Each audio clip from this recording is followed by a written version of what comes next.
Welcome to another exciting week of EllieMD's live educational series.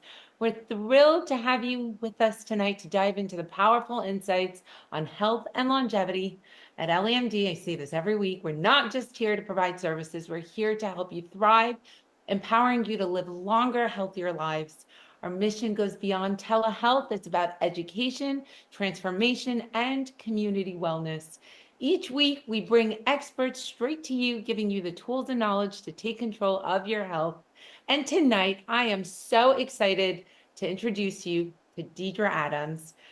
Deidre is a passionate functional medicine nurse practitioner and co-founder of Desire Wellness Group, where she focuses on proactive and preventative healthcare, right in our wheelhouse.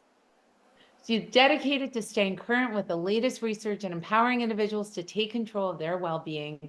Deidre is also an advocate for health education and community involvement, striving to inspire balance, vibrant living. And additionally, she leads the Hawking OAAPN chapter and serves as an adjunct faculty member at the Otterbein University, Today, we're going to jump into how to boost your energy and health with NAD.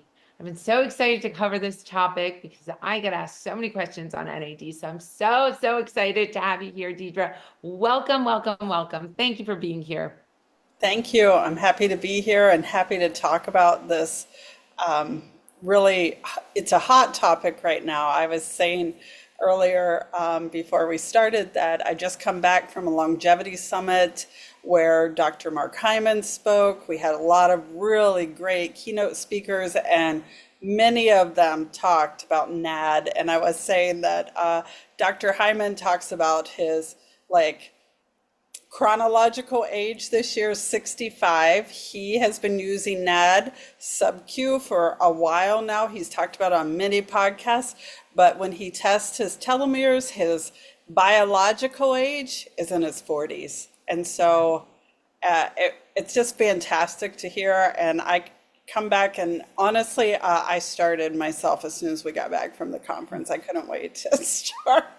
Well, I like to say aging and longevity, you could slow it down and even reverse it. And we have scientific evidence that proves that we can, on a cellular level, even reverse aging. So let's get started. Let's talk about NAD, or nicotinamide adenine dinucleotide. If you could share with us, some people call it NAD, some people call it NAD+.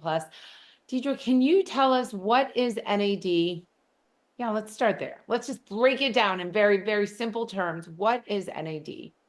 Yeah, so NAD is a coenzyme. It's critical to your energy production in the cells, right? It's facilitating a reaction in the mitochondria, and the mitochondria is the powerhouse within the cell. So it helps to convert nutrients into ATP, and ATP is basically the energy currency of your cells, if you want to think of it that way. And through cellular respiration and oxidative phosphorylation, that is how it improves energy levels as well. And so we find it in almost, in all of our cells.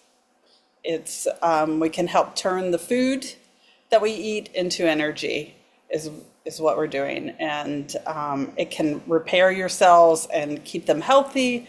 So NAD is really important for a lot of things.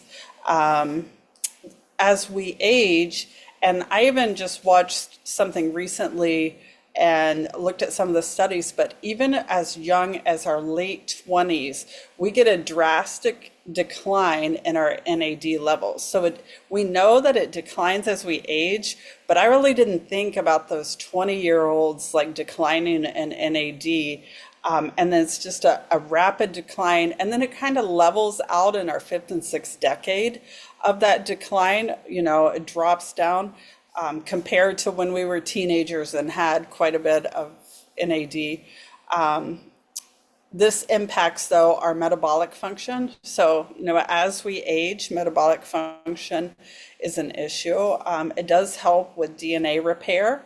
And it's really how the body combats oxidative stress, right? And this decline that we have with aging really plays into the cognitive decline that we have, our muscle loss, and it reduces our mitochondrial function. So that's when people start to feel very fatigued.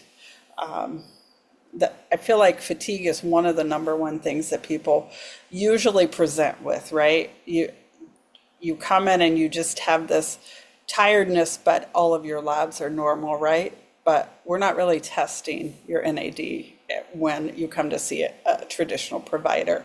So, Can we just step back a little bit? You touched on this. Why does NAD begin to decline as we get older? And you're saying, no, now we're seeing 20-year-olds, people as young as 20 have lower NAD levels. Why is that? Why are we seeing this? And why does it start to decline as we get older? so it has to do with our DNA, autophagy, things like that. Um, what I've learned recently has a lot to do with our environmental factors playing into that, what is causing stress on the body. So we'll talk a little bit about stress. But there's so many factors, the foods that we eat, the ultra processed foods that we have, our environment, the skin products we use, everything that is happening around us in our environment is causing these drops and things in this metabolic dysfunction and need for DNA repair. So by taking or supplementing our NAD, what can we see improve? What are some of the benefits of taking NAD The supplement? list is a little exhaustive, but let's talk You about, want to take it, maybe we take it category by category. I looked yeah, at, let's do let's that. let's start with the anti-aging and longevity benefits. So it helps with cellular repair and improve skin health. Can we dive into each one of these categories? Yes, because those Longevity. are some really good ones, right? Because we're enhancing the mitochondrial function, we're improving metabolism, we're supporting our cognitive and DNA repair. But with the anti-aging and longevity, it plays a crucial role in that DNA repair and cellular regeneration. So people may seek therapy because they want to slow down their aging, right? And so this is a great one to add. One of the things that we learned with NAD is adding quercetin, that supplement that we use that's for your allergies. That's what I've always used it for. Like those can be a powerhouse together. So I just want to say that. But it can improve your skin health, and some believe that NAD therapy can improve the skin elasticity and reduce the appearance of wrinkles and your body's supporting kind of the body's natural repair mechanisms. Okay. All right, good. So those are some of the longevity benefits. Now, can you touched on the cognitive enhancement. What role does NAD play in helping improve memory and helping enhance our as we get older? I mean, shoot, it's even at my age, I could benefit from this, but what role does it play in enhancing So cognitive the function? cognitive enhancement, that's some of the stuff that's most studied is cognitive and cardiovascular. And so even within 2 weeks, people are starting to see mental clarity with using it. That's not very long. If you think of all the meds you've been given in your life or things that you have tried, 2 weeks is a very short time. And some of those were like 2 to 3 days. People were starting to notice a difference in things. But the studies are showing as soon as 2 weeks, you're going to have benefits from NAD, especially with mental clarity. And it's been shown to enhance the brain's function, memory, focus, concentration, and especially if you're having brain fog. And who isn't having brain fog? I can tell you in a day, all the patients I see, 90% of them will tell me they have brain fog. So it's really a good thing for that. And there's neuroprotection with NAD as well. It's been shown to protect against neurodegenerative diseases such as Alzheimer's. There's some great studies on that out there too, and Parkinson's as well. So people with a family history of these conditions, they might want to kind of explore this route for themselves. If you're really into functional medicine, some of the genes that play along with these cognitive things like Alzheimer's is the COMT gene. So if you're a slow methylator of COMT, NAD is going to be beneficial to you.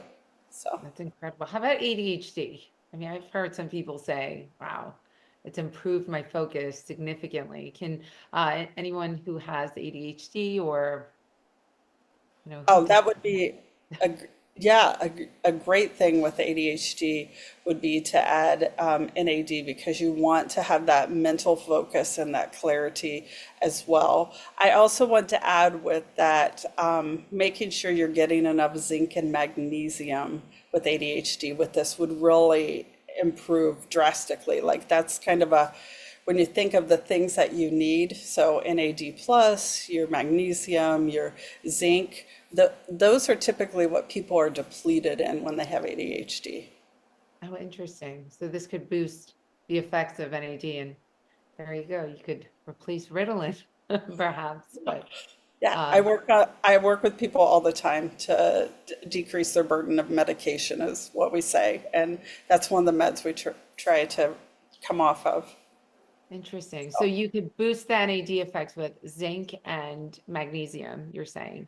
Well, so the common depletion in people with ADHD of 98% is zinc and magnesium. So you start to give them back that, and then you add the NAD for the mental clarity and everything because it will, you want to improve your NAD and your DNA and inflammation and all of that. So I feel like that's a strong combo to use.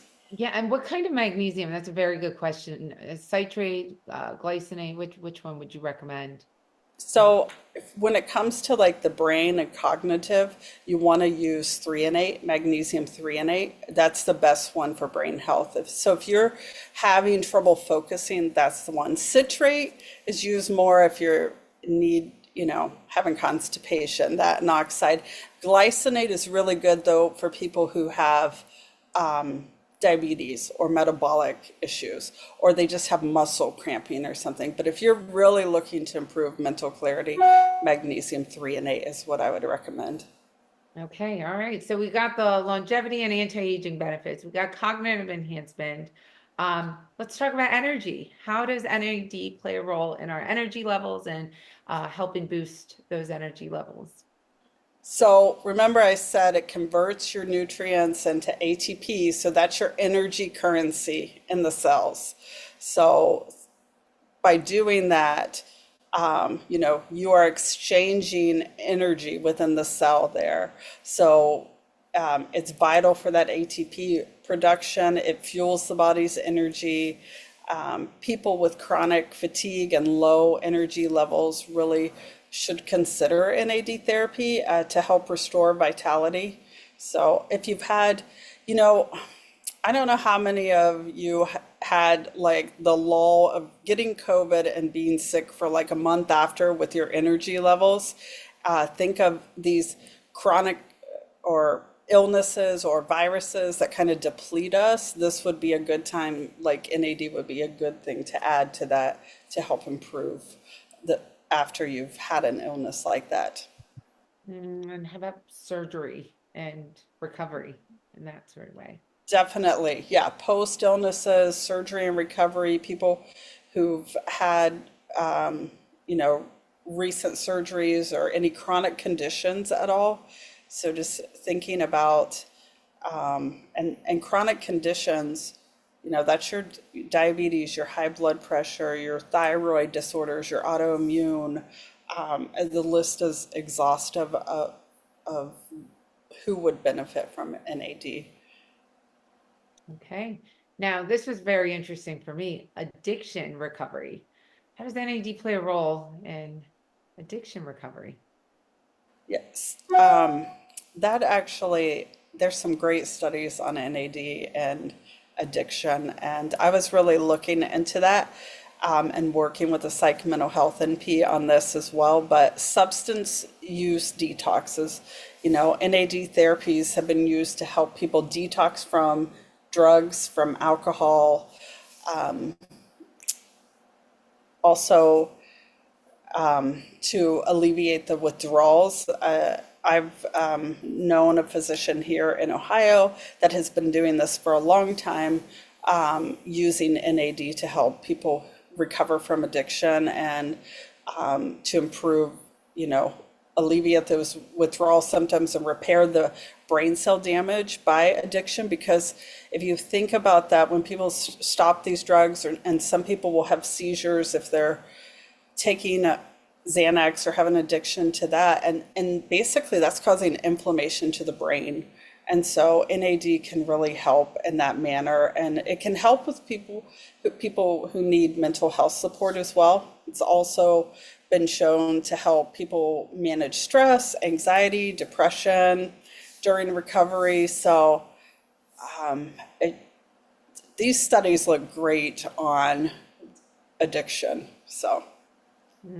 Okay, so we got the anti-aging and longevity benefits, cognitive enhancement, boosting energy levels, addiction recovery. Now let's talk about improved athletic performance and recovery. We've got a lot of athletes here that are interested in this medication. Can you talk to us and touch on that? Yeah, that was something that was talked a lot about at this conference that I was at, was the improved athletic performance. That was a huge thing. Increases in your endurance and your stamina when you're working out. Athletes may use NAD therapy to enhance physical performance, endurance and stamina, and optimize that cellular energy. And if we're looking at longevity, not only is NAD something that is for longevity, but our workouts and our muscle mass help lengthen our life too, especially as we're increasing that VO2 max.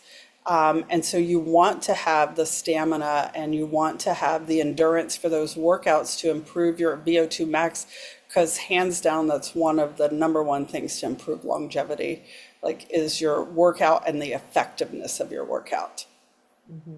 And as we all know, recovery is very, very important, and NAD level depletion is part of that recovery. So you want to boost it back up, and this is a great way. So, and how about, can we touch on the metabolic function and weight loss? Because a lot of us are on GLP-1 medications, whether for longevity benefits or weight loss. Can you touch on how this can be stacked with GLP-1 medications and how it improves weight loss? Yes, so NAD plays a role in regulating metabolic processes.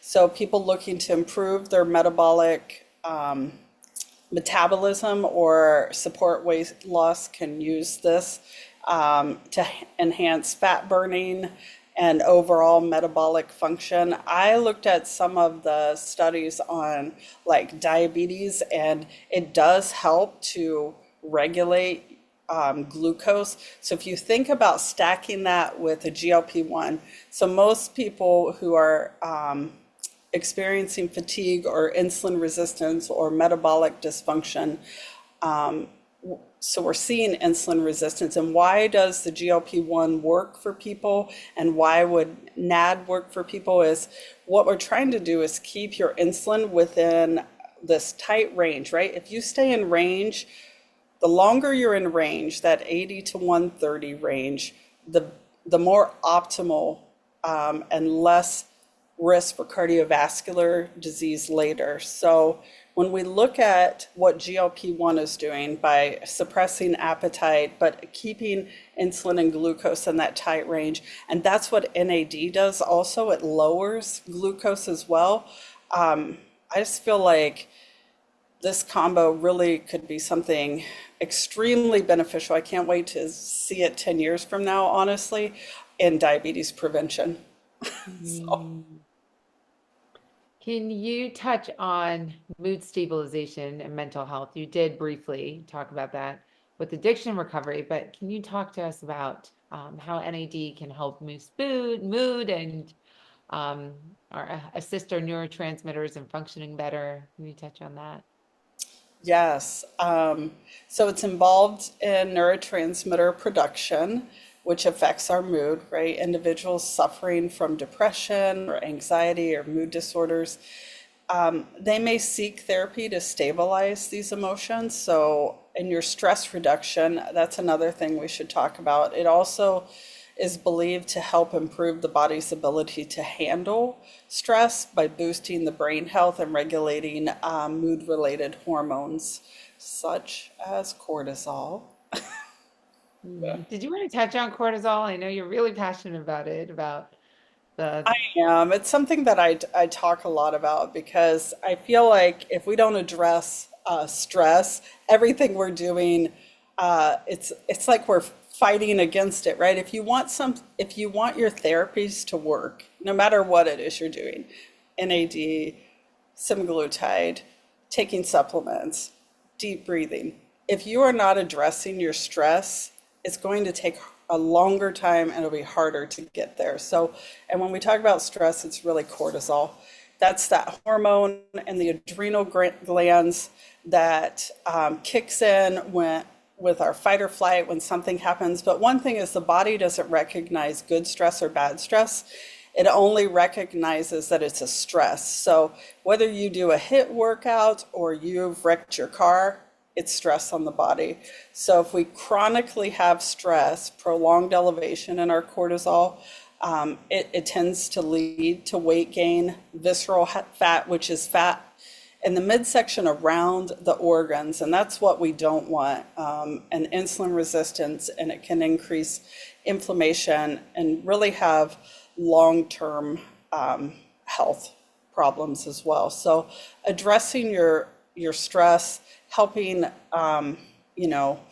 utilize things like mindfulness, meditation, but NAD is really good for stress reduction as well. So it can boost your brain health and regulate your mood hormones. So I think really just looking at what's best for you, right? We all know what we're willing to do to get better.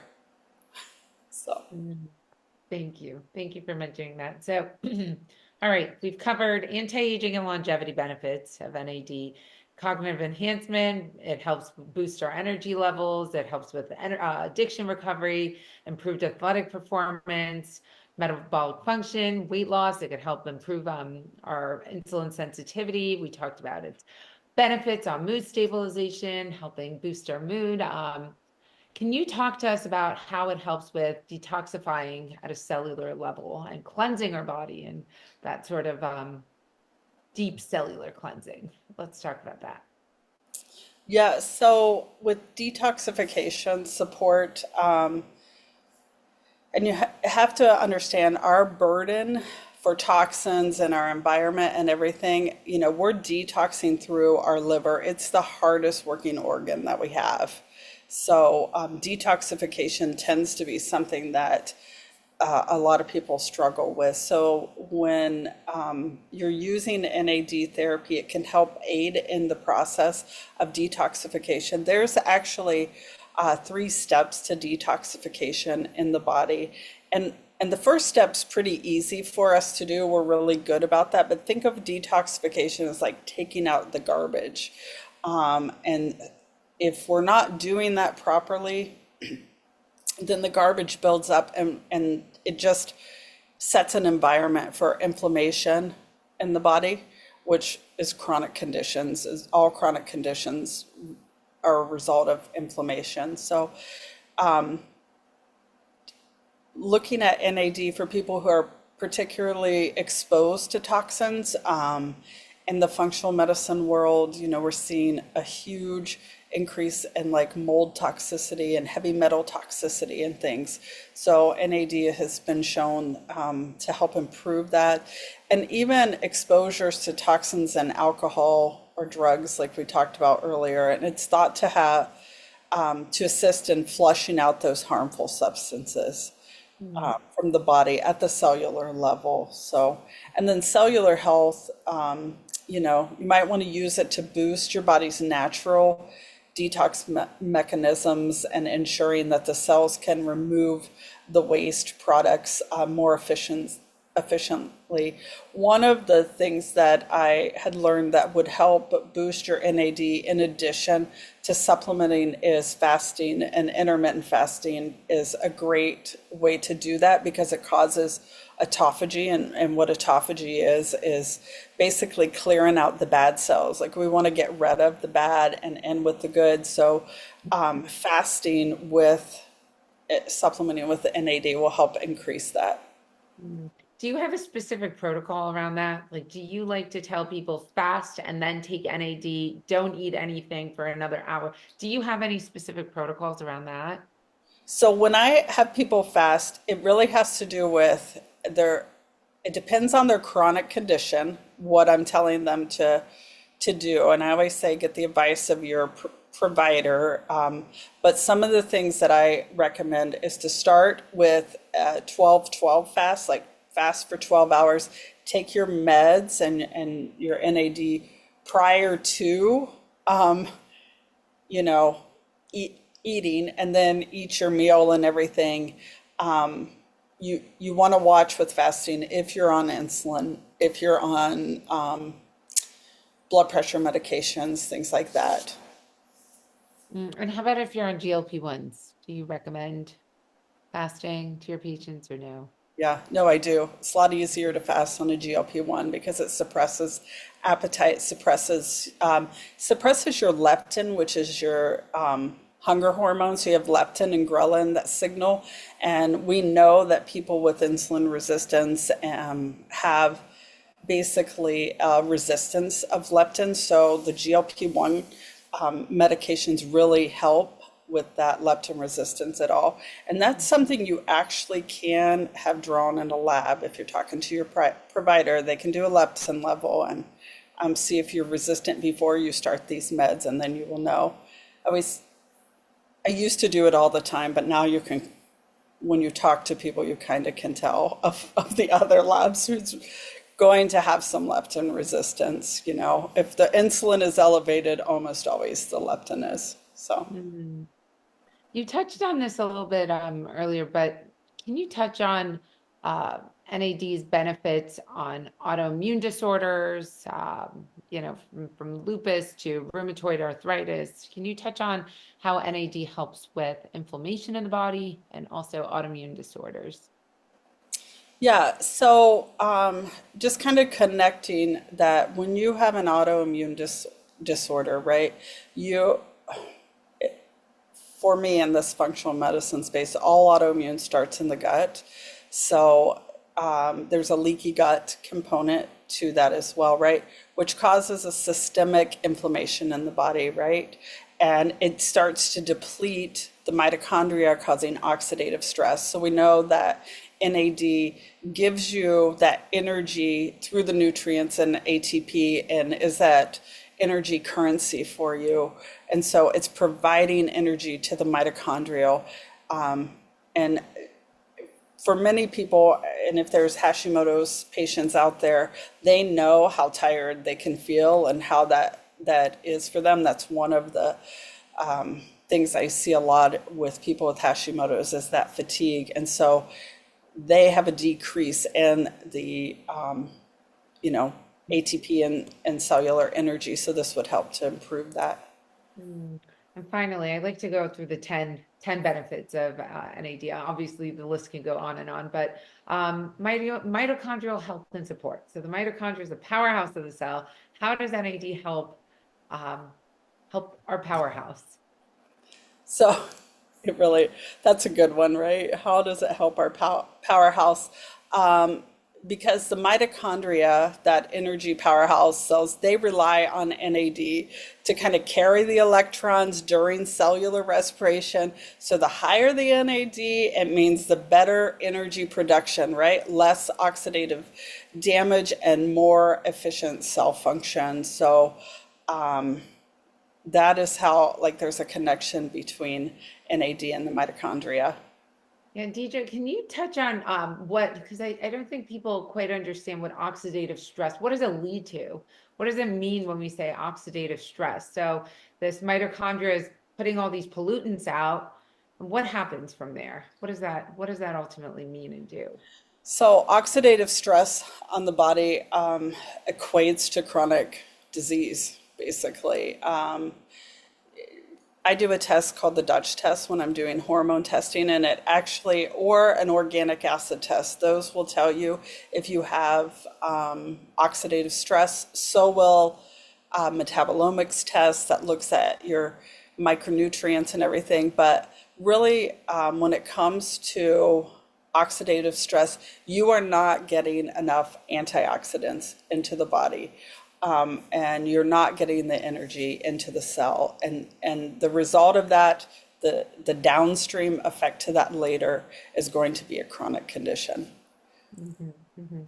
So there you have it. We have all 10. We covered 10 bullet points of key benefits of NAD. Now, can you share with us what's the difference? I mean, we hear Dr. Sinclair and so many people talk about NMN and NMN, and what's the difference between NR, NMN, the B vitamins that you could just take? Why would you want to do NAD supplementation via injection? Maybe you could go into some details around the supplementation form of NAD, what you see over the counter versus what is prescribed. Can you just go into those details a little for us?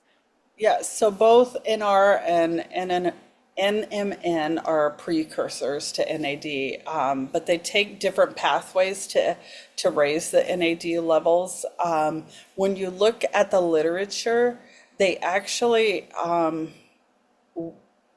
they're really not raising the actual NAD level when you take that. And this is consistent literature showing that and studies showing that it's not getting into the cell like it should to raise the actual level of NAD. They are precursors in the body, but if you're supplementing with it, you're not getting the effects like you would the injection or some people do the IVs even, but those are 4-hour IVs on multiple days. And so most people don't have that time to give. So I feel like the sub-Q IM type injections are really good Mhm. way to do that because you can do that at home, right?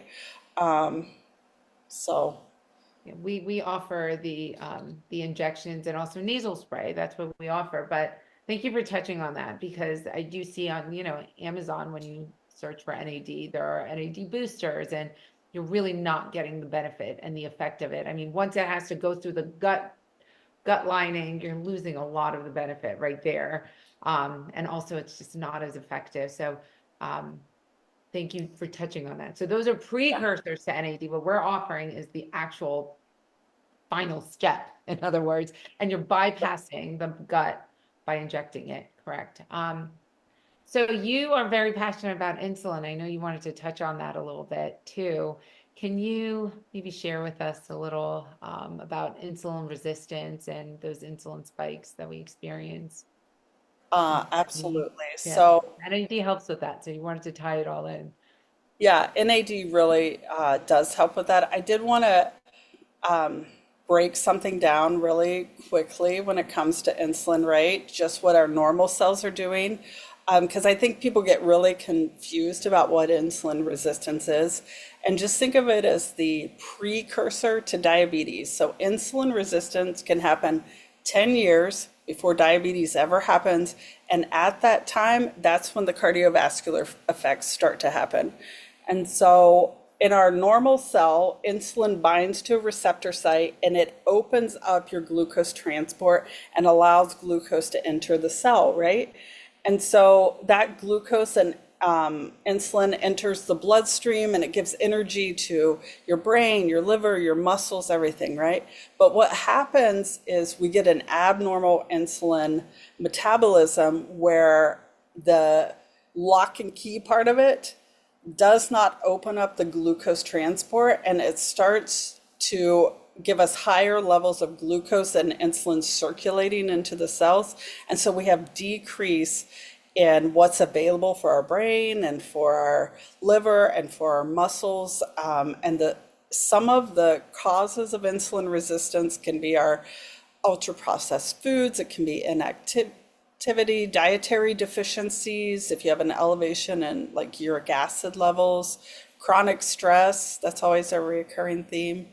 and environmental factors. And some of the symptoms, if you have insulin resistance, is having sugar cravings, feeling fatigued, an elevation in your triglycerides, which is part of your lipid panel, if you have obesity in the abdominal area, if you feel continuously hungry, or you're having difficulty losing weight. And some of the consequences later of insulin resistance is cardiovascular, type 2, your blood pressure imbalances, fatty liver, non-alcoholic fatty liver disease, cognitive decline and Alzheimer's, and polycystic ovarian and hormonal imbalances. And so when you look at what NAD can do by helping the cell and reducing the insulin and reducing the blood sugar, it's going to improve this insulin resistance and really help so that we don't get the downstream effect of those chronic conditions. And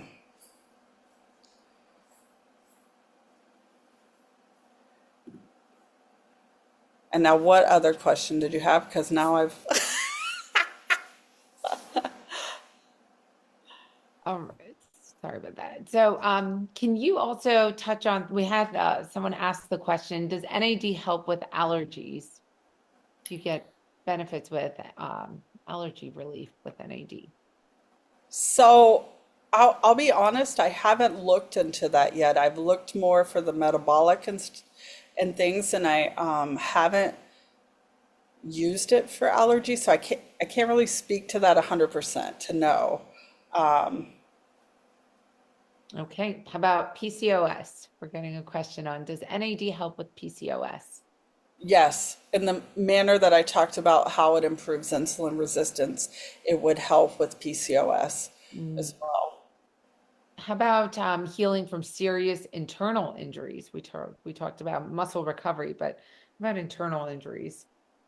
Well, depending on what the internal injury, but the thought is, yes, because you have NAD in all of your cells, right? And so having it to improve your energy production in those cells would help healing. So we know it helps with like post-surgical with illnesses and things. So How about aches and pains, general joint and muscle pain? Guys, put your questions here. We're asking yeah, Deidre all of it. So throw in. definitely aches and pains, right? Because you're giving the body that exchange of energy into the cells. And a lot of why we have aches and pains is because we're depleted in things. And remember that NAD like decline starts to happen even as young as in your mid 20s, and drastically has this decline. Like when you kind of look at the bar graph, it's just like this straight down, and then between your fifth and sixth decade starts to level out, but it's low. Like a normal like NAD level in teens is between 40 and 100 milliunits, and like we're in the negative. Like as we age, we're in the negative. So it's like we're using our credit card and there's no, like we're racking up the balance, but we don't have a money to pay towards that credit card, right? We're in debt. So Yeah. Deidre, can you talk about some of the side effects of NAD? We didn't touch on that, but maybe briefly. And who would you not recommend NAD for? So, what are some of the side effects, and who shouldn't take NAD? so generally NAD is safe, right? And especially when you're using it in the manner that you're talking about with the injections, the nasal spray, things like that. Some of the side effects can be GI symptoms at first. I would say, muscle aching, a little bit of a headache or something. But when you look at long-term side effects, things like that, they're really quickly they resolve very quickly. I guess that's what I'm wanting to say. So individuals who have pre-existing conditions always want to consult your primary care when you're doing things like that. But once you get the okay, the only people I would say not to is, pregnant and breastfeeding.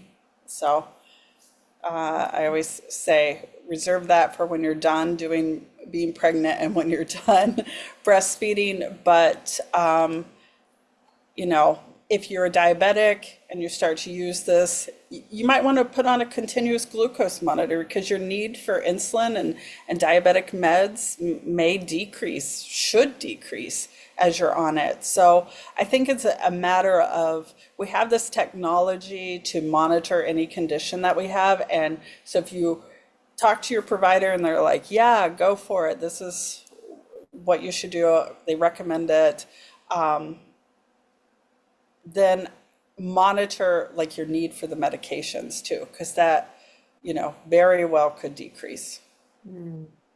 And I mean, in general, I like to recommend that people rotate or come off of these medications, any sort of peptide therapy, with exception to GLP-1s. I'm not a doctor, but generally, rotating. What is your recommendation with NAD? Is this something that someone should go on and then come off for some time and then go back on? Or is this something that you find to be safe to stay on for a long time? How long can you stay on NAD? In other words, what do you recommend? So I've looked at a lot of the studies of how people are using it in the longevity space, and there's not really this hard come off of it type thing. So, and I guess I usually give everything 12 weeks, and then I decide, do I back off a little bit or do I keep going at the same dose? So that's when I kind of relook at everything every 12 weeks to see what I need to do. Maybe, and it's the same with the semaglutide. When we hit our optimum of where we're feeling good, we don't just stop everything, right? We can gradually titrate things down, because if you're eating the right things and you're exercising, you're intermittent fasting, and you are feeling better as a result of what you're doing, then, we don't just stop it. We just come down until it's all you doing it, right? Mhm. So. And maybe uh, you may not know the research of that, but I thought I'd ask, are there benefits to taking it nasal versus injection or vice versa? So I was looking at that research too. The nasal stuff is starting to come out with a lot more research on it, and it is a good way. So I think it's kind of equal right now, what the research is showing from what I've been finding. So I've had people recently, even this week, ask me about the nasal, and I was like, yes, like the research is showing that is good. So I think it's whatever's best for you, right? Like I could give you the injection, but if you're not going to inject yourself because you're afraid of it, it's not going to work for you, right? So, or if we have lots of people opposed to putting something in their nose. So it just depends, whatever would work for you. Like think about what you realistically are able to do, and then you choose which one. But I would say the research shows very similar. Mm. On the topic of the benefits of NAD, so we have a product called Synapsin, which is a combination of RG3 and NAD, and it's supposed to help. I don't know if you're familiar with Dr. Laval. He's in the peptide space, but he's created this combination for all the cognitive health benefits, and it comes in nasal form. But a lot of people speak extremely highly of the combination of RG3, which is from ginseng. It's a concentrated form of ginseng and mixed with the NAD. So I hear that's a winner. We have someone that asked the question, do you know if NAD is similar to BPC? I think I saw that question. It reminded me of synapsin, but do you know if NAD is similar to BPC? No, they work very different, but maybe you could touch on that a little bit if you do know. Um, I actually don't know much about BPC. Yeah. So, BPC works in the gut lining from everything I know about it. It works very different, but um, let's see. I'm trying to go through the questions. Does anybody, I mean, Deidre, is there anything else you'd like to add or mention that we haven't gone over?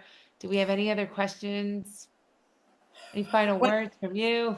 yeah, we went over so much, but I would say if you're looking to optimize health. And, you know, our health is like an onion. We're peeling away the layers till we get to the best version of ourselves. I tell patients this all the time. And really, if today you're like, I am so exhausted and I want to try NAD, and you start to feel better, and then you can start to add that layers. I'm going to start my weight training. That'll be my next step. Like, set your goals that are realistic for yourself when you're trying to optimize your health. This longevity space is only going to grow. There's so much research out there. So, like I said, that quercetin, adding it too is good. So there's a lot in this longevity space. So I think you're going to be hearing more and more. Yes, I love it. I love it. Um, well, if you have we don't have any other questions. I see one more that came in. Is there a difference between having type 1 or type 2 diabetes and the use of NAD? Maybe you could touch on that. So, with the type 1, because type 1 is autoimmune and you're really insulin dependent, right? Uh, you have a need for insulin. You would really, and most type 1s are wearing a continuous monitor. You are really going to want to monitor your need for how much insulin you have when you're doing NAD. And I would definitely talk to your endocrine or primary care, whoever's helping you to manage the diabetes as well, because you're going to want to titrate that dose because you do not want to get yourself hypoglycemic. Mm, thank you for touching on that. And then someone else just asked, and we'll leave this at as the final question as we wrap up. But does it help with bone injuries? I have a fractured elbow and it's extremely painful. Will NAD help with bone injuries? So there was some good information on bone building with NAD. So I would say it is worth a try to use that for that, because there was some webinars and things that I watched. Because when I come back, I just had to keep learning more. I just had to watch more and had to learn more, like what all can it help for, who in my space could I offer this to and talk to about, and bone building was one of them because it can help with osteoporosis and penia as well. Mm. This is my question. I'm going to ask my question.